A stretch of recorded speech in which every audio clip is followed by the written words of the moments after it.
Hello everyone, I'm Dr. Puneet Malik. I'm working as a consultant neurosurgeon in Yashoda hospital Ghaziabad. आज हम बात करते हैं स्पाइन सर्जरी को लेकर। स्पाइन सर्जरी को लेकर कई लोगों के मन में बहुत सारे डर होते हैं, कई सारे मिथ्स होते हैं।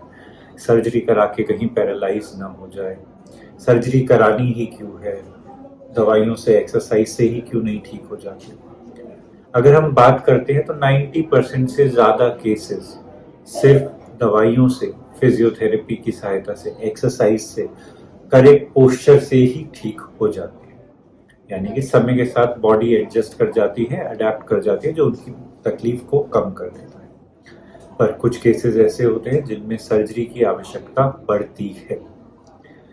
अगर हम बात करें, जो सबसे कॉमन जगह है बॉडी में जहाँ पे स्पाइन की सर्जरी की जाती है वो है लोअर बैक। अगर हम लोअर बैक की बात करते हैं, लंबर स्पाइन अगर बोलें तो 90% से ज़्यादा स्पाइन की सर्जरी लंबर स्पाइन में की जाती है। चीज़ें होती हैं, कई बार डिस्क निकल गई जो नस पे दबाव डाल रही है, जो परेशान कर रही है, जिसमें डिस्क को हटाया जाता है, उसके आसपास की नस को फ्री किया जाता है ताकि मरीज की तकलीफ कम हो सके। इसमें जो सबसे ज़्यादा ज़रूरी होता है वो है क्लिनिको रेडियोलॉजिकल कोरिलेशन, यानी कि जो मरीज की तकलीफ है, जिस नस पे दबाव है और जो स्कैन में कई सारे लेवल्स पे डिस्क दिख रही है, उसमें से कौन सा दबाव सबसे ज़्यादा है जिसको हटा के मरीज को फायदा हम पहुंचा सकते हैं, राइट। उस चीज़ को एनालाइज करना बहुत बहुत ज़रूरी होता है कोई भी स्पाइन सर्जरी प्लान करने से पहले। आज के टाइम में अगर हम बात करें तो कई सारी ऐसी टेक्नोलॉजीज आ चुकी हैं जो स्पाइन सर्जरी को एक सेफ सर्जरी बनाती है। अब जो भी हम स्पाइन की सर्जरी करते हैं वो मैग्निफिकेशन के साथ करते हैं, जिसमें माइक्रोस्कोप की सहायता से नसों को बड़ा करके देखा जाता है ताकि उनको चोट कम से कम पहुंचे। लगभग डबल से 12 टाइम्स तक नसों को और आसपास के स्ट्रक्चर्स को बड़ा करके असेस किया जाता है, जो हमें मदद करते हैं ताकि मरीज की नस को नुकसान ना पहुंचे। आज के टाइम में अगर हम स्पाइन सर्जरी की बात करें तो नर्व इंजरी का रिस्क 1% से कम रह गया है।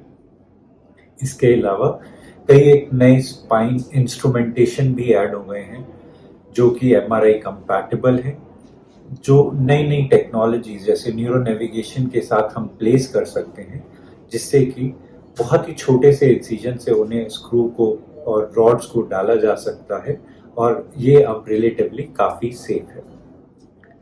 इसके अलावा कई लोगों के मन में डर होता है कहीं हमें स्पाइन सर्जरी कराने के बाद पैरालाइज ना हो जाए। जैसा मैंने बताया, सबसे कॉमन एरिया होता है लंबर स्पाइन। तो लंबर स्पाइन में 1% से भी कम रिस्क होता है कि कोई नर्व अगर इन्वॉल्व होती है तो उससे पैरालाइज हो सके।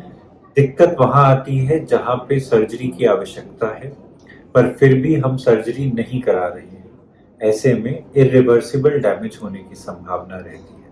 इसका क्या मतलब होता है कि जब नस पे लंबे समय तक कोई दबाव बना रहता है तो फिर वो नस की ब्लड सप्लाई खत्म होने की संभावना होती है, जो नस को डैमेज कर सकता है और उस कारण से पैर लटकना या फिर सुन्न हो जाना, ये सब देखने को मिल सकता है। आज के समय में मैं बस यही मैसेज देना चाहूँगा कि डरिए नहीं। मोस्टली केसेस कंजर्वेटिवली दवाइयों से, एक्सरसाइज से मैनेज किए जा सकते हैं। कुछ केसेस में जिसमें तकलीफ ज़्यादा होती है, डिस्क ज़्यादा निकली हुई होती है, उन केसेस में हमें सर्जरी का प्रयोग करना होता है। उसमें बहुत ज़्यादा डिले करना अच्छी बात नहीं है, वो सेफ नहीं है। Thank you.